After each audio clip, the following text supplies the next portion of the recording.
full of outstanding and world-class vision and world-class this. I'm a real leadership geek, honestly. I've spent my whole career reading books and chatting to people. I just find the whole thing and the announcement, the way it's been announced, bizarre. If you could move away from a model where teachers are so intensely focused.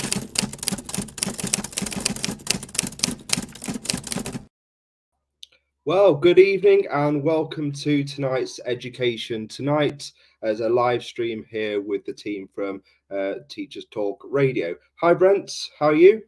Evening, my friend. First week back, absolutely knackered. Yeah, back in. So tired you've left your tie on after all your post shows about the man shackle. You kind of got tie on and you look very dapper. New beard as well. New beard. Well, we've got an action-packed show today. We're going to split it into two halves. We're very pleased to have a special guest tonight. We have Catherine Burble-Singh coming on in a minute to discuss should mobile phones be banned for under 16s. And the second part of the show, we are going to look back at teacher retention. And there's been some news this week with some trusts and some schools opting for having a day off every 2 weeks to maybe help recruit staff and retain staff. So that's a really interesting, way of, maybe positively thinking about the retention and recruitment crisis and how we can try and encourage maybe teachers to, stay in the profession and, maybe give them a bit of time off with their family as they're working incredibly hard as well. So they're the two main stories that we're going to pick up on tonight. So the first story is the kind of big one, really, about mobile phones. And, it's been a kind of hot topic in families, in schools, in classrooms, and everywhere kind of over the last week. But particularly since kind of COVID, this story has been kind of growing on, should we just be giving children mobile phones without any kind of real kind of barriers or stopping them accessing kind of whatever they want. So we're going to have that kind of chat straight away. It's really interesting. Well, we brought it up as a family this week, and as me and my wife were talking about it, I'm looking across at my own children, and I've got a 13-year-old who's on her mobile phone learning how to do yoga. And I've got my other daughter on her phone upstairs, creating a kind of wonderful advert for a kind of make-believe product on kind of CapCut kind of software. Is that what they were actually doing, or was it? No, absolutely genuine. That is actually what they're doing. And they've had mobile phones, my children, from the age of 10 years old, and we have really kind of allowed them to have them, but we've done a lot of parenting around the phone and how to use it appropriately. I'm I was a ICT teacher. I was head of computer science, and I've done a lot of kind of COP work, so I kind of know all the dangers. So that's all been gone through, but they still want to use the phones, but there are kind of barriers around their use. So as you can see here, there's lots of headlines about the mobile phone and how we can, and the stories that have been in the press, and it's a kind of a real hot topic that actually with a latest YouGov poll, we can see that Britons generally are kind of split on this issue. So I don't think anyone wants to hear. What's interesting about that, Adam? Sorry, what's interesting about that is there's a generational split there, isn't there? There definitely is a generational split between the young and the old, and again with the children and not the children. But I suppose if something is really bad, what should public opinion account when it is something about health and safety? Sometimes maybe you have to override things, and public opinion thus is important. But if you just did things for public opinion, sometimes the greater good is that people need to be educated, don't they? So you take them with a pinch of salt, because obviously do people understand the question of what you're asking them? Because when I said this to people, is, you know what, they're like, are you talking about banning phones for under 16s in school? No, This is talking about banning mobile phones for under 16s. Yeah, full stop. Full Yeah. stop. Yeah. And that's sort of the two things of, right, where are we with schools? Because the government did the whole thing about, didn't they? We did lots of coverage, lots of stories about this, lots of teacher talk radio shows about the situation of mobile phones. I've talked to lots of his key players in this. I had conversations with people like David Lamley on LBC at some stage, where, you know, saying to him as a you know, a prospective future government minister, where are we with things like this? Because it can feel a little bit like the Wild West. And it took 4 years, didn't it, for the online safety bill, didn't it, to get sort of to a certain situation. So it is something we've discussed quite a lot, and something that we as parents, my children are coming to that age. My oldest is coming to that age where their pressure is going to come on, the peer pressure is going to get applied because friends. Yeah. So we're really. This happens on Education Tonight. We just have to sometimes just go for it. So we're really pleased, Brent. Do you want to kind of introduce Catherine, because she's been waiting to kind of come on? Hi, Catherine. So Catherine Burgelsing, obviously the well-known and prominent head teacher of the Michaela Academy in London. We agreed with Catherine tonight that we would keep the topics to obviously the mobile phones, and we're very grateful to have her on, because obviously we know that she's extremely busy and the kind of week that she's had. So very much appreciate, Catherine, you coming. What we're asked after is you want to ban phones full stop for under 16s. So I suppose where we start is, why do you want to ban phones for under 16s? Because they're children.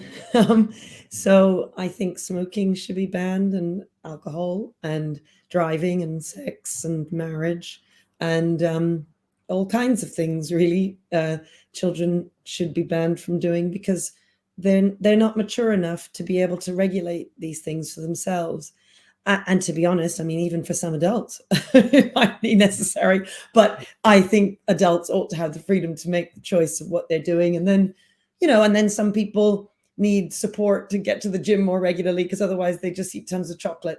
Not that chocolate should be banned from children, but I do think that we should pay attention to what they're eating and try and regulate it. Now, the thing about phones is that it's almost impossible to regulate. For many families, especially poorer families, they can't.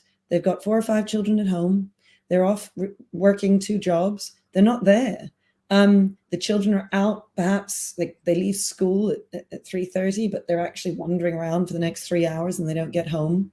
Now, the things that you might want your child to access, some maths homework, or the yoga that Adam was just speaking about, you can always do that on a laptop.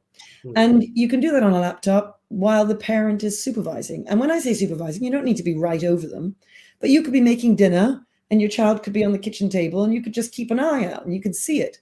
The problem with a phone is that it's too small. You're not going to see what they're on. And secondly, they have it out and about in the street when you're not there. And so essentially it means unsupervised access to the internet. And I'm very much against unsupervised access to the internet for children, in particular under 16 is where I draw the line. Some parents may even want to go all the way to 18, but certainly under 16. Social media is poison for children. They become, the poor girls, they end up just trying to make themselves look older and sexy and interesting for boys. And they think that the only way they can be appreciated is through the way that what they look like. The boys can get involved in all kinds of activity that is worrying, involved in gang activity and so on. Now, look, I work in a school in the inner city, so I'm very used to the kinds of issues that come up in the inner city. It's possible that you're very middle class and you live out in the sticks somewhere. Perhaps these issues don't affect you so much, but I would say even for them, they end up completely distracted. They're Jean Twenge, Twenge. She's written brilliantly on all of the damage that smartphones do to children. Of course, Jonathan Haidt has recently come out with his book, The Anxious Generation, where he talks, as does Jean Twenge, talk about the mental health issues that have all skyrocketed since 2014, which is precisely when smartphones and social media became massive for children. And so there's lots of data out there to back what I'm saying. I personally just have loads of anecdotal evidence. of children. So we take a really hard line at Michaela. No child, we say we hear it, we see it, we take it. So we hardly ever hear it or see it. And there are basically no phones at the school that we see. They might have them on them in their blazers, but we don't see them. And but we go further than that. We strongly encourage the parents not to give their children smartphones. And I promise you, I mean, this is just anecdotal, but all of my bottom sets, they all have smartphones. My top sets, they don't have any smartphones. And the second and third set, it's a bit of a mix. And the kids, this is anecdotal, but I've been doing this for years and I've watched it happen. The kids who end up going up sets are the ones who give up their phones. The ones who end up coming down sets are the ones who have their phones. And that's because there's a correlation then between the mobile phone and compliance, mobile phone and ambition, motivation, mobile phone and distraction. So you think there's a sort of causal effect of mobile phones are one of those things that gets in the way? Would it be that they're up late at night texting, that they're the mobile phone, that there's something about maybe that child who is putting more value on the mobile phone as opposed to putting more value on not doing without, or maybe might be the upbringing as well. It could be more than that. It could be social factors as well as just the mobile phone, couldn't it? Really? Yeah. Well, you say that. Like I say, I see children going up and children going down. And that's across various different backgrounds. I mean, the main thing that they have in common is not having a phone or not having a phone. And the thing about the distraction, you see, we look at phones all the time, and they will have anywhere from 6 to 8 hours on their phone every day. Now, remember, they can't take their phones out during the day. They really don't. So that means between after 4 o'clock when they leave us, they've managed to rack up 6 to 8 hours.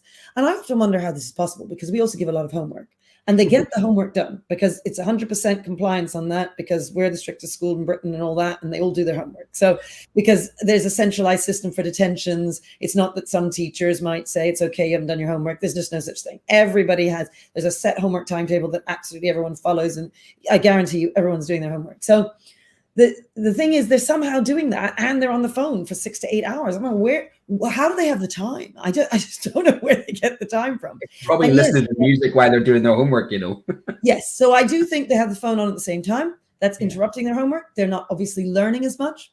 So it makes sense that the ones that don't have phones are moving up. The ones who do have phones are moving down. It's also the case, I think some of them are on their phones till 2, 4, 3 in the morning. Parents have no idea. So when parents say to me, oh, they're on the smartphone, they're fine, my question is always, well, how do you know? How do you know what they're on? Are you watching them constantly? How do you know? The conversation we've had, because we've had this conversation, how do we know? Essentially, we tell our children we're going to check. We are going to check your phone. It is your phone. But until you are 16, we are going to regularly check it every night, if need be. Do you know what I mean? If we're concerned or alerted by something, we will check it. It's just the kids are really very, very clever at hiding these things and hiding their histories and doing all kinds of nonsense. I mean, they're really very, very good. And the parents, whenever the parents come to me and say, oh my goodness, my child is now, met some 22-year-old guy and there's a nightmare, or whatever it is that they come to me and they're crying about it, I always say, you do remember I did warn you. You do remember we had this conversation before and you ignored me. And then the conversations that they have online, the most horrifying things that they say that, swear words are the least of our problems. So, the things that they say that, oh my goodness, you just wouldn't want your child participating in those conversations. Look, if your child's online and they're on social media, which is very likely if they have a smartphone, just because they can get up to all kinds of nonsense when you're not watching. Every pedophile out there knows where your child lives. Every gang member out there knows where your child lives. They know what your child enjoys. They know where your child goes to school, their route to school, where they live. They know how to groom your child. And so, incident after incident of children who develop the most awful friendships with the most awful people. And then the parent doesn't know what to do. So, there are mums out there who campaign for the removal of these devices, and unsupervised access to the internet is what they're campaigning against, because their own children sadly have been murdered. And I don't want to, people say, oh, I'm exaggerating, but I'm not. There are children who have been murdered. Yes. So there's so many issues. There's the the safety issue. Yeah. And people often think, oh, but my child is safer with a smartphone. Quite the opposite. Your child is less safe because, one, if they're carrying that phone in the street, they're more likely to be mugged. And in Wembley, in the inner city where we are, that is a real danger. Mhm. Then not only that, but you're opening up your child to a whole world that you cannot have sight of. You don't know what they're coming across. So you're actually making them less safe. We sell brick phones. We actually sell them at a loss. So normally, I think it's £16, but we sell it for £12.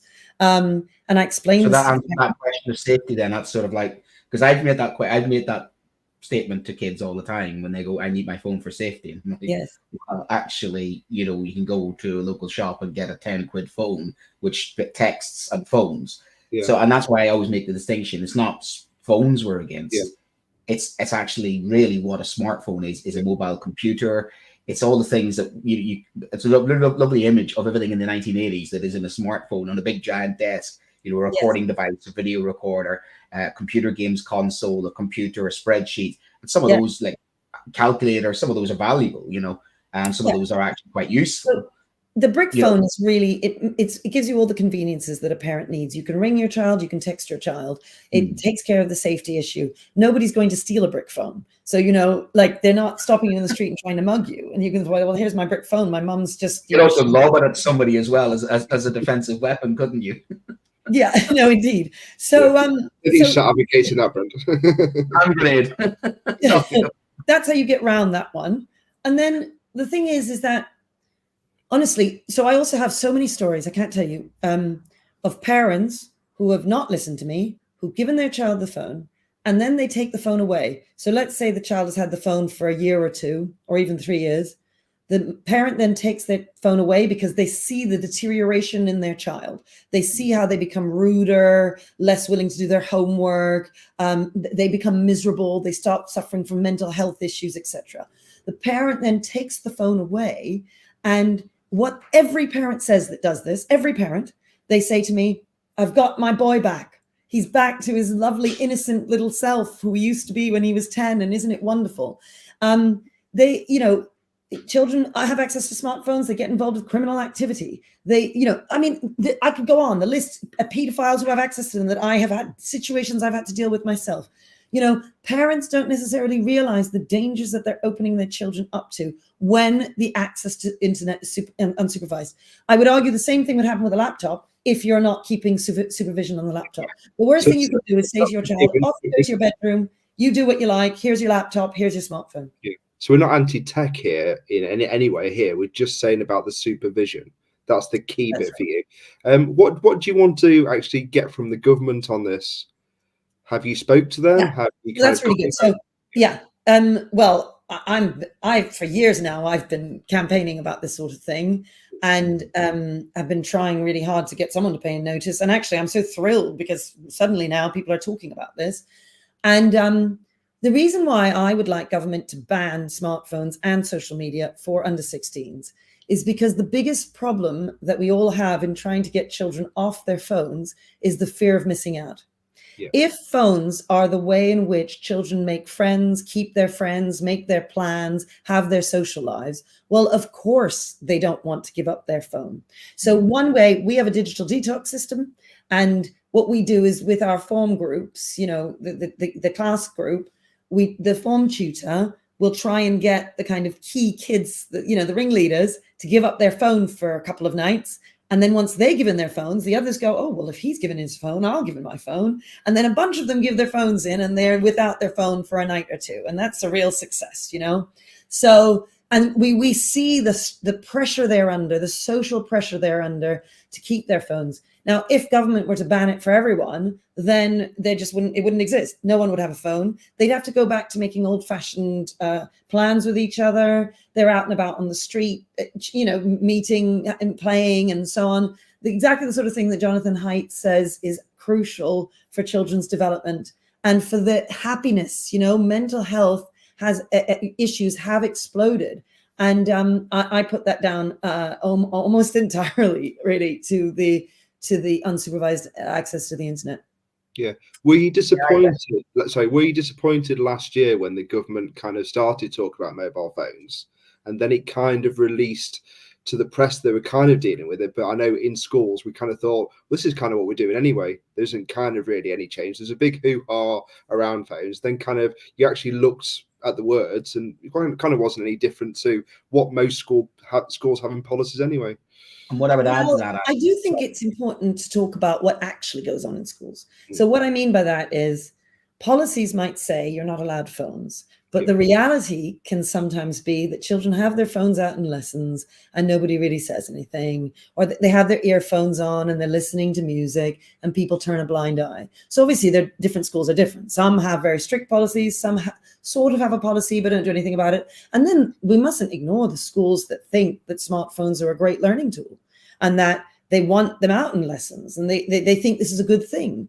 Mm-hmm. And not only that, but the schools that ban them in lessons allow them in break time and at lunchtime. So the children are like zombies, never speaking to each other because they're just on their phones all the time, which, as Jonathan Haidt would say, again, it's so destructive to their happiness because they should be able to make friends with each other and chat and so on and just do the things that kids do as opposed to just staring at a screen all the time. Okay. Go on, Brent. Do you have a quick question? Yeah, I was going to add to that. I mean, I do share some of what you're saying about phones, but I'm also a pragmatist and live in the real world. And some of what you're suggesting basically is what China's done with TikTok and done with, digital detoxing its children, basically a blanket ban. So you could imagine you will be accused of the nanny state, and literally this, it's too far gone. And one of the problems will be is we have a problem with this addiction with adults, not just the children. And like every policy, if the adults don't buy into it, they'll simply bypass. If you try and ban it, it'll drive it underground. Because we all know sort of prohibition of things drives them underground, makes them more popular, and actually accentuates and makes it even more. So unless, for me, it's got to be a public awareness campaign. We have to win the hearts and minds of the general public. And you don't always win that by saying we're going to ban something, especially since the problem is the likes of this technology, the likes of mobile phones are integrated now into our almost culture. They've weaved themselves in, and we've got so used to them now. It's very hard to unpick for me. But I'd like the government to do some more. I'd like them to, this government online safety bill took 4 years. I'll be honest with you, Catherine. It doesn't really go far enough for me, and it's well out of date even before it's actually published. So I do want the government to increase, the awareness. And Adam and I were talking about the likes of smoking bans. We had to change the culture around smoking, but we had generations for people to be convinced. And I have parents who were smokers, but my dad's got COPD emphysema as a result of smoking. He could never be convinced because it was, everybody smoked. My grandparents smoked. It was a culture. You smoked on trains, you smoked everywhere.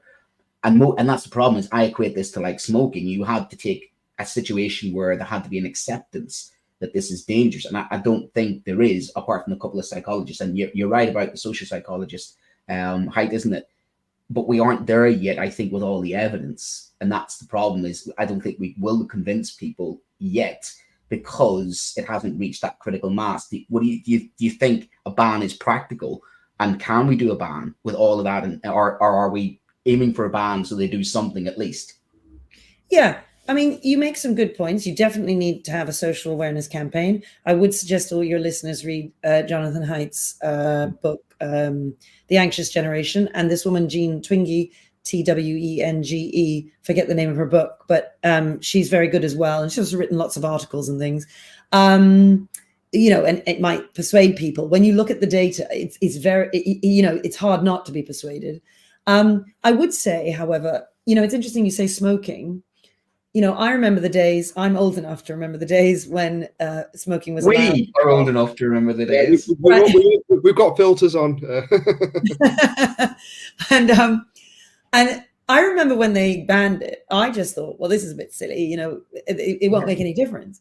But it has completely transformed our culture. Yeah, nobody smokes anywhere. Yeah. I mean, it's unbelievable. It's so bizarre. I couldn't believe the way that ban had that effect. So I figure it would be the same thing with phones, especially if there's a real sense of... Sorry, Catherine, there's one caveat to that, though. Yes. The upsurge with vaping. That's true, but it isn't bad. Which is kind of an odd kind of twist with this, isn't it? Because I was with you. I remember that day kind of in 2000. I think it was almost for New Year's Eve, wasn't it? People were going, from tomorrow, we won't be able to smoke in this pub. And everyone was like, that's just not going to happen. We'll just smoke. Don't worry about it. We'll just carry on. Yeah. And almost everyone just kind of just stopped.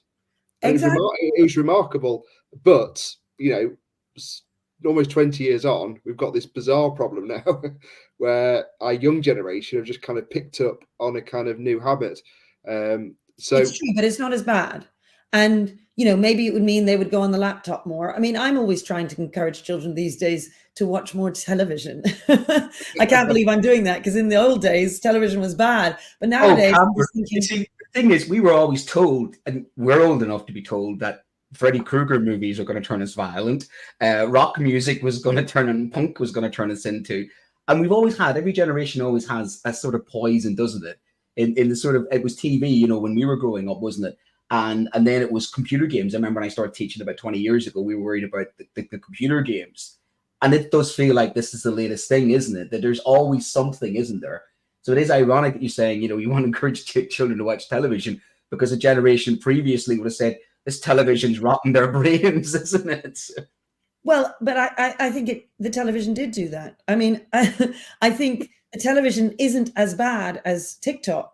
So that's why I'm saying go back to TV. Yeah. But if I could get them to go back from that to reading a book, that would be better. I mean, all those issues that the different generations said this is a problem, well, they were right. I mean, it's just that they're not as much of a problem. It's getting worse and worse. That's all. I mean, of course they were right. When I think about, if you look at O-level papers from the 1970s, well, it's bloody obvious. They're so hard. So clearly something's happened. And that's because all of us have been taking part in activities that have sort of made us a bit dumber, basically. But back in 2005, one of my first roles was kind of introducing ICT as it was at the time. And we did loads of stuff with COP at the time, and about digital footprint and how to make yourself safe online. We looked at the kind of reliabilities and biases, which is kind of early internet stages. And then kind of from 2010 onwards, that kind of curriculum seemed to be less and less prevalent. And from kind of 2015, we kind of moved then on to computer science and coding and that type of thing. Has that had a big impact, that kind of lack of education in schools, as this mobile phone has kind of come on, as the technology has grown? I don't think it's about lack of education. The smartphones are addictive. All Instagram, Snapchat, all of them hire addiction teams. They have a team of people who are employed simply to make the app more addictive. And they know how to do that by holding back the likes until you've disappeared for 24 hours, and then they send you a like to bring you back in, and so on. They have all kinds of clever ways of getting children addicted. And then all of the behaviors later, where children are screaming and crying and they need their phone back. You see, if you've seen any, you can look this up online, toddlers who have been given phones, they then are having tantrums, banging their heads against the ground, and they can't live without the phone. And this is especially worrying for children who are under the age of 5. You give them a phone. How is a book ever meant to compete with that? Yeah. A book is black and white and flat. A phone has lots of colors and pop-ups and explosions and so on. And as soon as you give them that phone, the book is boring. And then when your child doesn't like reading and doesn't do much reading, you say, oh, well, he just doesn't like reading. But it's your fault. You're the one who put the phone in his hand, and you made it so that that book couldn't compete. And reading is just the number one thing that's going to make your child more intelligent, get him to learn more about the world, get him to be great at his GCSEs eventually. So it's just, parents don't realize the damage they're doing to their children. They think, oh, it's just a phone, it's okay. But it really isn't. Just like I think we didn't know the damage we were doing to ourselves when we used to smoke. It's a similar sort of thing. There are so many things that are banned to children, like I say, sex and marriage and driving and so on. We don't have a problem with those. So it's just that this technology is new. We don't realize the damage. And of course, the campaigns, the awareness campaigns for people, absolutely we need those. But I'm all for that. I mean, my little corner on Twitter have been trying to make as many people aware as possible. I've had quite the week. Get no hits as well. As soon as You're talking about smartphones? Here I You've am. been getting your dopamine hit as well, then, Catherine, because but isn't this the thing? Is we can't uninvent it. We can't sort of be Luddites, can't we? In the sense that No, we but can't they're uninvent adults. it. You're talking about adults. I'm on Twitter because it's good for me spreading the word about what we do and getting people on board and so on. That's why I'm there. Obviously, people use social media for different reasons, for work reasons, sometimes for personal reasons. Adults should be able to do what they want. But it's our role as adults. We should be in a position of authority to protect children, to keep them safe, and to mold them into the kinds of adults who will make the right choices for themselves. And when they're on phones for 8 hours a night, up in the middle of the night, falling asleep in their lessons, not able to read like they should, this is us being irresponsible as adults, is what I'd say. I think I have a name for them. They call them dopamine zombies, because that's what they're getting. They're getting the dopamine. They're getting a dopamine hit, and they want the dopamine hit, and then they get the withdrawal. Right. And I'm lucky enough to have a psychologist for a wife, so basically, I get the inside line of what is that like. And as somebody who apparently I have a little bit of dopamine hit of my computer games, because I do like playing computer games, but I'm an adult, I can regulate that. And so one of my colleagues said to me, I'm of a certain age, I find myself sometimes having to school myself to put a phone down. That's our problem, is we have a society that is sleepwalking into something. That's right. We can only educate the children. So really, it's got to be educate the parents to educate the children. And when you look at lifelong learning, you look at what's going on, it's too late. And that's the problem. Is this was invented in 2007. We're closing the stable door when the horse is bolted, or are we trying to claw back what we can and sort of have a rear guard action and sort of save as much as we can? Yes. The problem with that is the people that we really need to convince are going to be difficult to convince, because the very thing that we're trying to get them not to use in front of the children, we're bad role models, is what I'm saying. Yes, I agree with that. I agree with that. And also the fear of missing out point, which is why the government needs to get involved. Okay, brilliant. We'd like to, again, thank you again, Catherine, for tonight. We know you've had an extremely busy week, and we wish you best all for the future. And we'll follow you on Twitter for your latest remarks and kind of comments. But thank you very much for your time tonight. Thank you. Thank you for having me. No worries. You're welcome. Yeah, absolutely fascinating, Brent. As always, I guess we'll pick apart that interview and maybe we'll talk about it kind of next week. That was absolutely fabulous. But we do want to say hello to a new sponsor that we've got. We have no more John, unfortunately. So bye, John. We should say hi, John. Bye, John. So Teach Well Toolkit is a multi-award-winning company equipping school communities to build a culture of staff and pupil mental health. They are a DFE approved provider of the Senior Mental Health Lead Program and have trained over 100 schools to date. Feedback has highlighted how beneficial schools have found the training and commented on how Teach Well Toolkit understands the mental health challenges faced by staff. Teach Well Toolkit was founded by school leaders Steve Waters and Sunita Bagri. Sunita and Steve are qualified MHFA instructors and mindfulness teachers.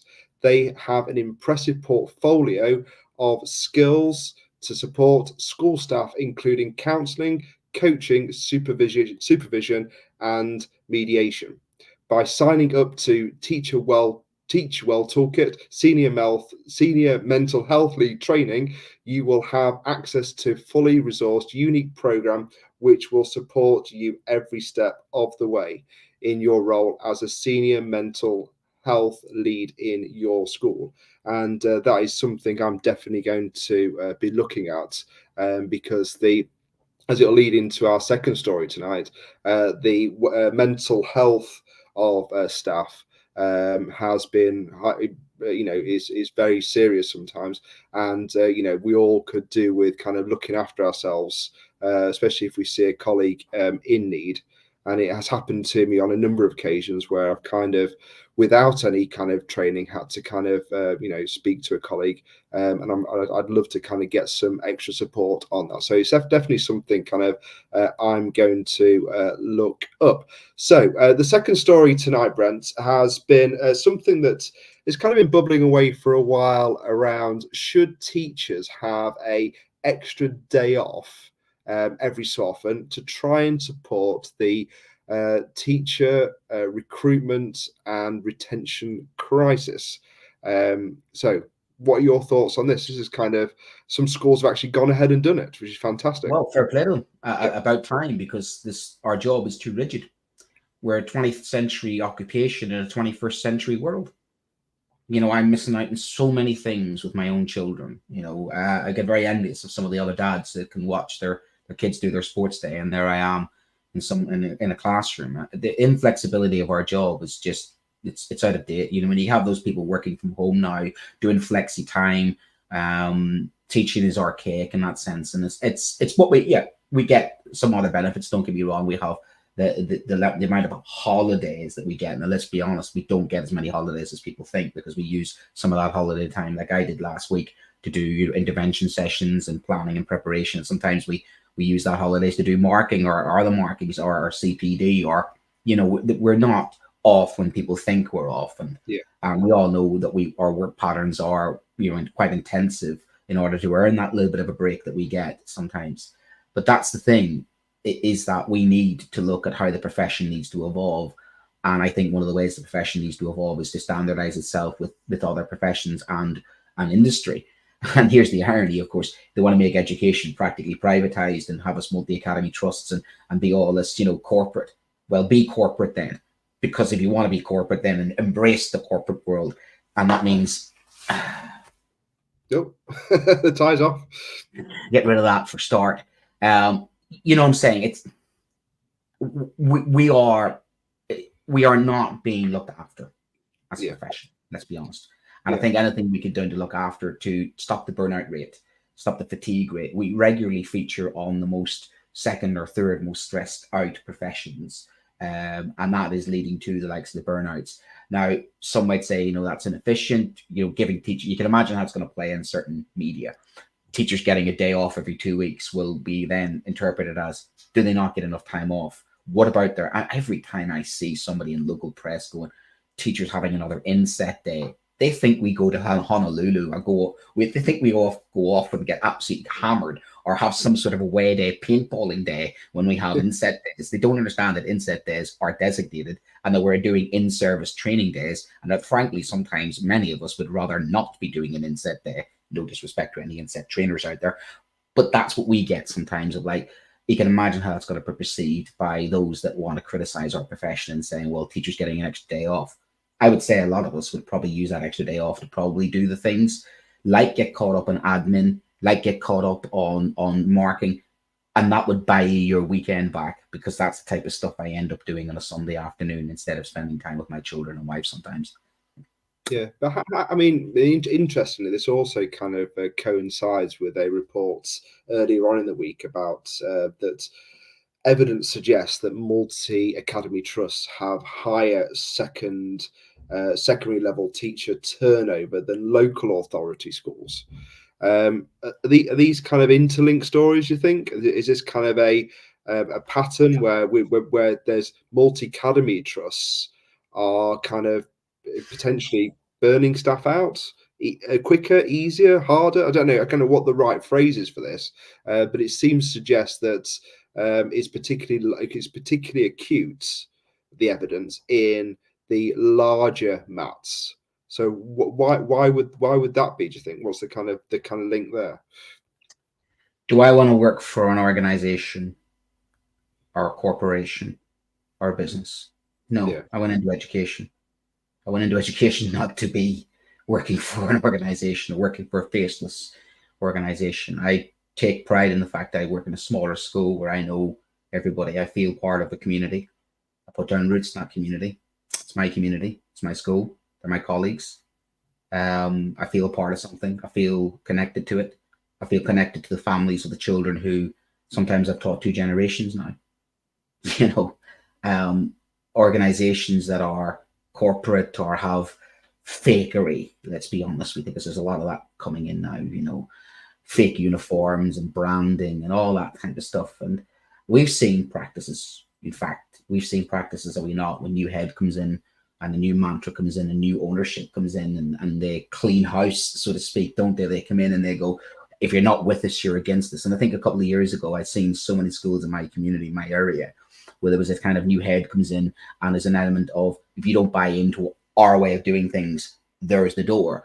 And many staff in those days were shoved out the door because it was like, there was age discrimination. I would go so far as to say that some members of staff were, their age profile was held against them because they're more expensive. And you saw that where some people in the profession were, for want of a better word, chased out of the profession because their face didn't fit with the new way of doing things. You had to evolve, you had to adapt.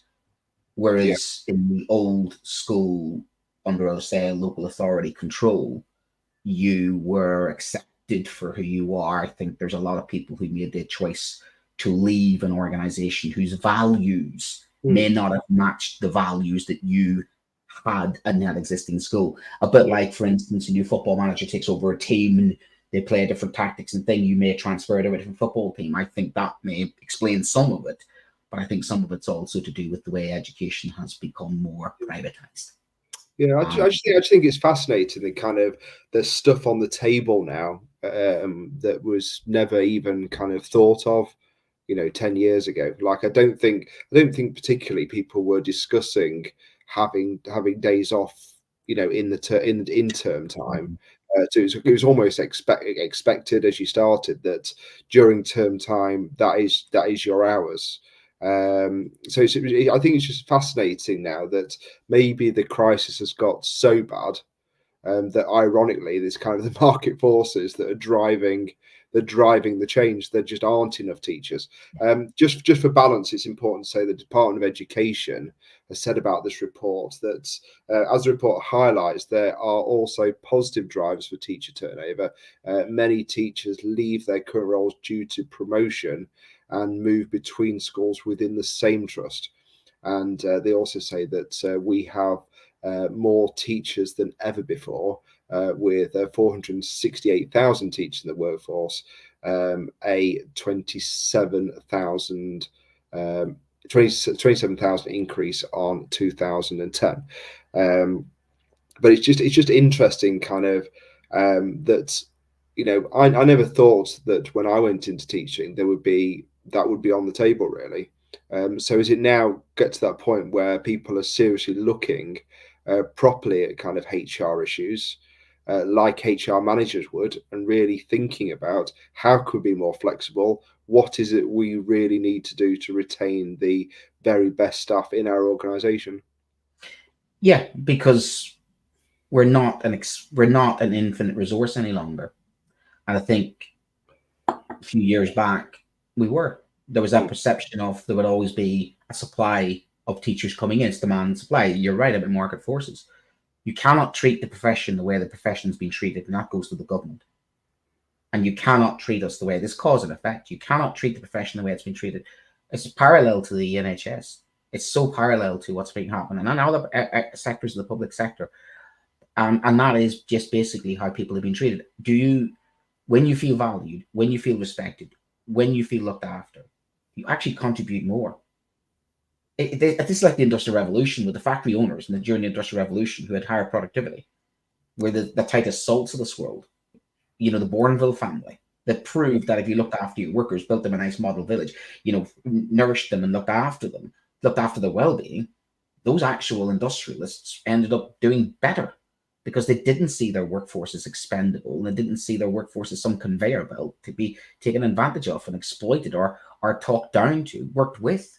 So I welcome this, absolutely. And it is about time that people in charge of multi-academy trusts and schools and Ofsted stop training. And I'll go so far as to say, parents, I'm having conversations with children saying, if you want to keep treating some of your staff the way you're treating them, you'll end up teaching yourself. I think it is about time we as a profession started having a little bit of a pushback and saying, we're doing our best. I'm what you've got. Look after me. Because if you think there's something else coming behind me with 20 years experience and doing the job I'm doing, good luck to you. On you go. And I think we've got that. I think we have the right to do that now. I think we've been taken advantage of because our altruism. I think because we're teachers, because we care, because I think we feel guilty and we don't feel as if sometimes we're not good enough. I think we've allowed this to happen because it's come from our good place of just, and I think again, it goes with nurses, it goes with people working in other industries, absolutely, especially, the public sector. We saw it during COVID, people step up because they care. And I think that's just been used against us. So it's good then, finally, for some organizations to catch on and say, let's look after our staff. It might cost us a few quid, but it'll actually save us a lot more because your supply budget, let's be honest, supply budget's out of control, Yeah, the cost of all of this must be horrendous, and I think it's important to remind you again that the groups like Teach Well Toolkit are doing some fantastic work. If people want to get trained in an organisation with their and become a senior mental health lead as well, they offer that training. We'll kind of go through that again at the end of the show. But I just think it's fascinating this, because we've kind of allowed market forces or privatization in some respect into education.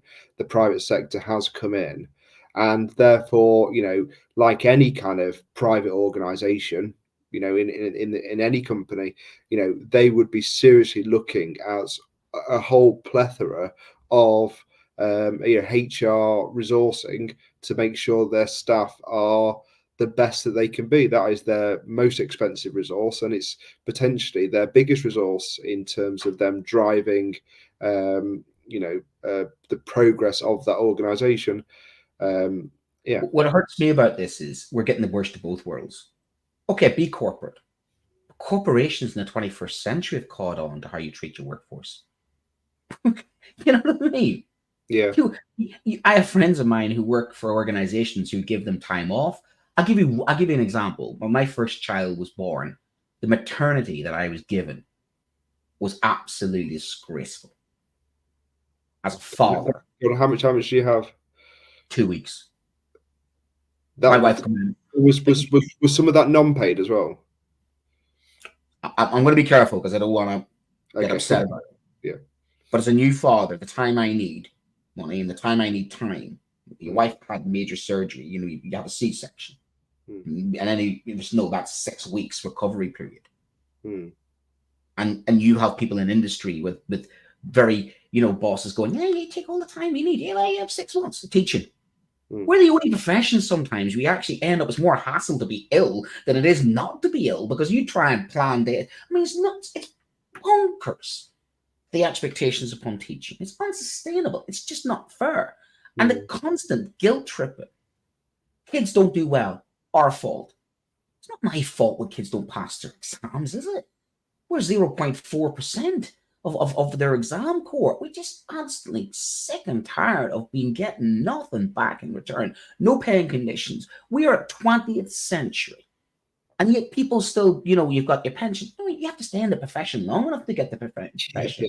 Yeah. You know what I mean? And it's not free, is it? I think people forget this bit. It's not free. It's expensive. It's something that some teachers on the lower salaries have decided, unfortunately, that they can't afford to be in a pension, which is absolutely nightmare. You take the younger generation. They're paying out how much in student debt. They're paying out how much in their loans. What's the house prices now for a young teacher coming in? And I love this job. I think this is the greatest job in the world. There's people like Catherine. I don't always agree with something like Catherine, but her heart's in the place of she wants to educate. And we're losing people in education with that drive, that motivation, because they're just being burnt out because they haven't got a break. They need time, and we are vulnerable as a profession because it is. I'm on the first week back after a half term. I'm absolutely knackered already. It's a physical and mental assault teaching. And I'm going to say, any primary school teachers who are listening, you are my heroes. As a parent of 2 primary school children, I put a lot of energy as a secondary school teacher, but my word, the effort that is put into dealing with 30, 35 children, complex needs. I think they did that recently. Did they wire somebody up to a heart rate monitor, or no? They did that job spot, do the job for a couple of days, didn't they? Yeah. I actually went to a university and asked them to do that, and they didn't think it was a good idea. I thought it was an amazing kind of project that we're going to kind of wire. When like Fitbits all came out, Yes. I thought it'd be a fantastic experiment to kind of track teachers' data through different parts of the day. I thought it'd be an amazing kind of if you left a Fitbit on or any kind of device on a teacher for a year and just saw the data. I think it'd be absolutely incredible. A colleague of mine did do it actually. He had his Fitbit watch and he showed me his data for a day at school, and he showed me his data for working out in the gym. Yeah. And it wasn't much different. He's like, the heart rate he had, and he was able even to show me, say, and his spot where my worst lesson was, and I could literally see the spike in his heart rate with his different class. And the thing is, as behavior has, got worse in schools, our job has just got more difficult. We were talking to Catherine about mobile phones in school, and I started about, I'd say I had a conversation with one of our year heads about 2007, 2008, and I brought to her some of the early day issues about social media, and her response was to me, "Not do us. That's the parents' job." Yeah. And there we are. We spent a half an hour with the strictest head teacher in the country, talking about banning mobile phones and what she's had to do. Look at the job we're having to do now, and look at the job they used to do. My teachers teaching me when I was in school was take out a textbook and read for an hour. I'm not saying they didn't work hard. Don't get me wrong. But my auntie's a classic example. My auntie's been teaching 23 years, my age now, and she'd retired. She's been retired since then. Yeah. She did 23 years teaching, was able to retire. So our job is harder, and we're being asked to work longer, do more. So of course there's a massive burnout, and this is a no-brainer. I can't for the life of me think of how long it's taken to actually come up with this policy of literally, do we give staff one day? I think there would be a danger that it might just happen. It could be an unintended consequence that on a day off, people just end up doing admin or marking. But at least they have the choice. I know a colleague of mine does that actually. Yeah. They do have a day off a week, but as they say to me, what's interesting with that, they take the Friday. They have the Friday. They take the financial hit on that. Yeah, they say it's worth the financial hit on that because they can do their admin, catch up, their planning, the preparation, and marking on Friday, but then they get Saturday and Sunday with their family. Okay. And I think that is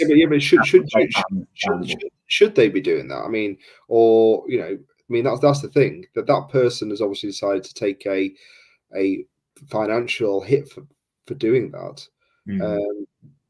But is the admin that they're doing kind of relevant anyway? Do you know what I mean? That's kind of the question. That could be the question, isn't it? I think that's the pushback the unions have made to the government about the needless, ridiculous, data-driven reporting. And some has got better. Don't get me wrong. I remember having to hand write school reports 20 years ago, literally 250 school reports, because tutor group, history, geography. I remember one year group at citizenship, PHSC, I was writing nearly 250 reports, which I started 3 weeks in advance. And if one spelling mistake was made, I had to rewrite it. Oh my God, the trauma I had in those old school reports. Now it's drop-down menu. And weirdly, it's going to sound horrible to say it, but I wrote personal, bespoke reports for those children, all 250 of them. So in some ways, the job has got easier and has the technology's help. And I think AI, we've talked about this before, things like AI will make our jobs easier, but no sooner than our jobs get easier, then somebody comes along and says, right, you're not doing all those reports. Now what we need you to do is, and I think there's a constant replacement situation of just as soon as you think you've got something licked or some technology comes along and makes your planning better, then that time gets reallocated towards mental health for children. One of the things I was meant to bring up with Catherine actually is the amount of times like I've seen staff, particularly kind of senior leaders, and their phones are constantly going off. And it's not personal stuff. It's work-related stuff. It's their teams going off. It's their emails going off kind of constantly. And because it's coming up on their phone, I think they feel like they need to immediately kind of look at it and deal with it. Because again, the mobile phone is getting your attention. It's very good at getting your attention, isn't the mobile phone? It buzzes and beeps and lights up. It does all of those kind of things. But so it's that culture of the parents, isn't it? Parents constantly emailing, expecting a response. Yeah, that literal 24/7 culture of you've got your homework app and your phone, you've got your school email on your phone, And is that feeling that of you have to communicate? We are communicating more with our stakeholders as schools more than we've ever done. And communication is, for some of us, you take the plethora of 500,000 teachers there are in schools. Some of us are better at communicating than others, and some of us are natural communicators. And you know that within teaching, you know, sitting down a parents' evening for some people and talking to 60, 40, 50 parents, for some is a difficult thing. Someone like me, I thrive on that, but you know, that's my nature. But not everybody's like that. And that's the problem with teaching. You're expecting people after do a full day's work to then you 5 lessons, and then all of a sudden you've got 40 or 50 parents. However, I think people forget that a lot of teachers are actually introverts, aren't they? And actually their energy just depletes at the end of the lessons, and kicking in a parents' evening, that you can see they've absolutely deflated. One thing I'm noticing, and I'm only going to be honest about it, I've started to define the fact that I'm masking at school. Because I've been asked sometimes not to raise my voice. I've been asked sometimes to not demand an apology from children if they've done wrong. I'm under instructions now a lot more than I used to be, because, and I think this is what's happened. We'll go back to the corporate thing, go back to what people have been asked to do. They've been asked to, I had a conversation with my colleague recently where, you know, they don't like the way our lessons are starting to become more uniform. Now, you take some academy trusts and it's the same in every multi-academy trust how to teach. Now, tell me one of the things that doesn't keep me in the job is my autonomy, my freedom of thought, my freedom to express myself, my freedom to teach how I want to teach. And hell be damned somebody who goes to a course for 2 hours and thinks they're an expert because they've seen some gimmicky thing that works in some school that's got a progress rate. Okay. Whoa, you can go and that's what's been happening a lot, is that people have just been shackled or cajoled, and I would go as far as say bullied into it, guilted into it. This is how we do things here. Yeah. We're not listening to you. This is how we do things here. And if you don't like that, we do things here. And I think that's been happening in education. And it's about time that teaching staff of schools were realized and valued and listened to and given, given their voice back, because we're just, many of us are just constantly getting it from parents, getting it from kids, getting it from trust. We just literally, and then you get the media. And it's not as if Gillian's got our back. Has Gillian got our back? You know? I'll stay on top of that. So if your head said to you tomorrow, your school's bringing in a day off every 2 weeks, what is Brent doing on his day off to kind probably of sleeping? Brent's on his phone gaming. Just back to your phone. Okay, so okay, we're about done for tonight. Depends on the Xbox. Straight onto the Xbox. I've made sure that my phone is way away from me tonight because I didn't want it kind of buzzing and going off. Yeah, thanks for listening. Before you go, no, but actually, Adam, what would you do in your day off? Let's go back to what would you do if you had that one day every 2 weeks? I think honestly, I'd kind of, as I said to you, I think a lot of teachers are introverts when it comes to it. And what I love to do kind of on my days off really is to kind of not talk and not do anything. You know, I like the kind of company of my daughters and my family. But what I really like is that kind of quiet. So going for a nice walk, getting out in, you know, we're blessed in Derbyshire for, you know, wherever you turn, there's a fantastic kind of landscape and walk that I can go on. So just getting out there, you know, me and my daughter went for a great bike ride, just something like that, really. Just kind of doesn't have to be kind of something where I'm not communicating, so I get that kind of downtime from communicating. But one thing I'm going to look at when I get to work tomorrow is the Teacher Well Toolkits, and they're joining us as sponsors on Education Tonight.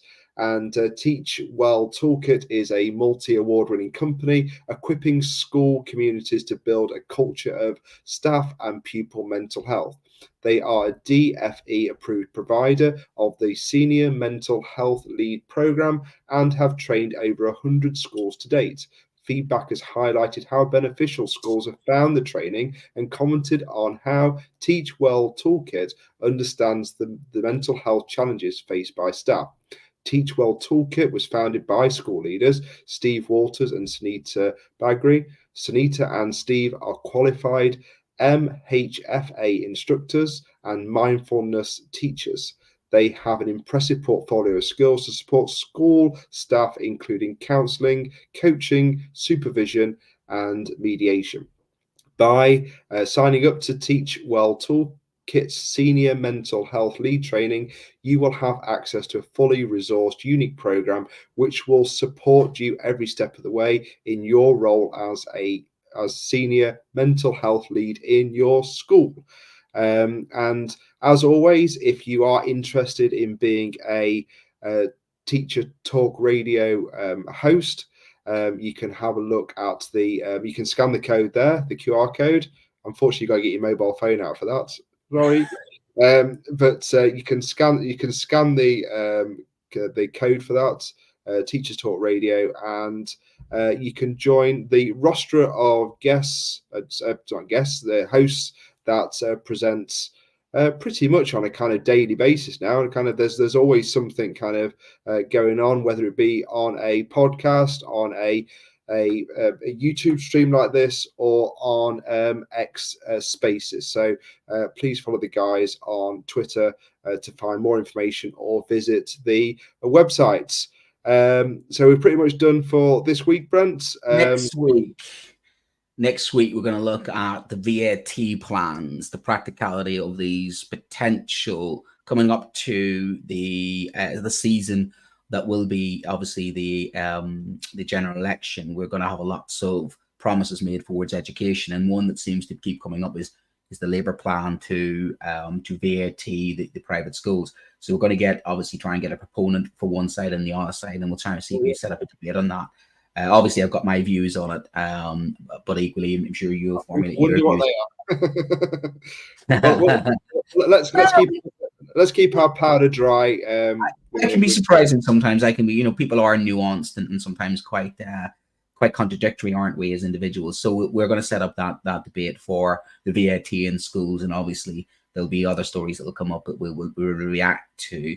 But yes, one last thing on the teacher well-being. Obviously, just talk to people, and of course, one of the things that you and I, through the darkest days that we've had sometimes is lift the telephone, talk to a colleague.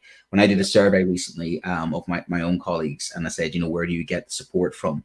I was pleased as a union guy that 51% of my colleagues said they get support from the union. So I'll take that as a thank you. That was number 4. The top answer was a trusted colleague.